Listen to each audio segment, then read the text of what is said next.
Tervetuloa mukaan. Kiitos. Minkälaista havaintoa Eeva sinulla? Semmoinen, kun oli meidän kesämökillä, niin muurahaiset, meillä tosiaan oli niin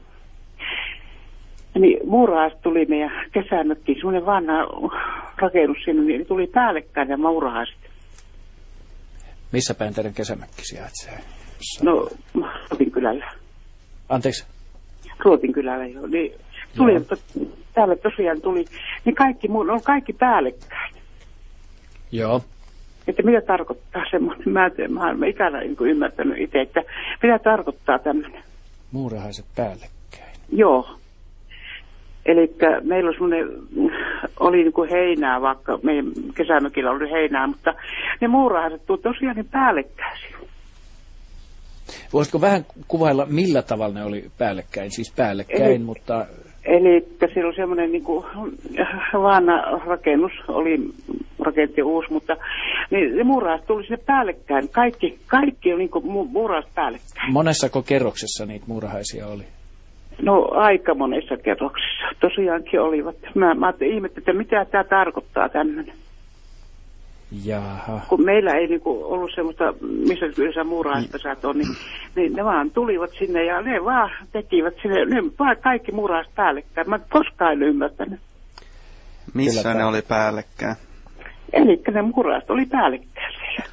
No Toistensa oliko ne päällä. Pöydällä vai lattialla vai seinällä Ei katossa? vaan siinä vanha rakennus, niin siellä päällekkäin.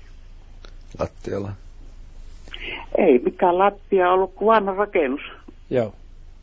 Hyvä. No annetaan Jaakon arvailla tai tuumailla, mitä tämä olisi mahtanut olla ja mistä se olisi mahtanut johtua, että murhaiset oli päällekkäin. Jaa. En tiedä, olisiko se sitten ollut hevosmuurahaisia tai jotain. Että Niin. Mutta miksi ne oli päällekkäin? mä en ihan saanut Niitä oli niin paljon, että... selkeätä kuvaa siitä, että missä ne siellä olivat päällekkäin. Että Talossa. no se en mä ymmärrä, että se oli talon sisällä, mutta Eikö muurahaisia silloin, kun jos katsotaan, niin jos niitä on oikein paljon esimerkiksi keon päällä, niin onhan niitä sielläkin enemmän tai vähemmän päällekkäin joskus. Mutta harvoinhan muurahaiset sisään niin tulee paitsi syömään, tai sitten hevosmuurahaiset sitten on ihan oma lukunsa.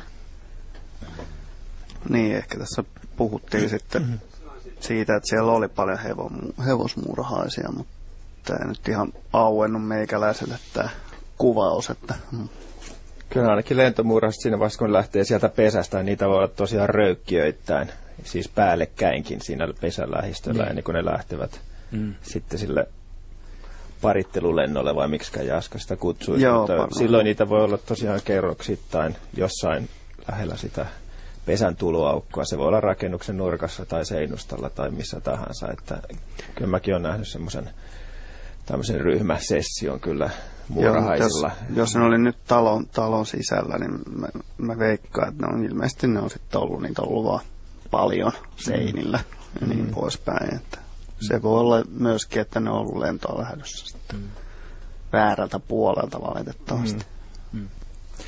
Hyvä.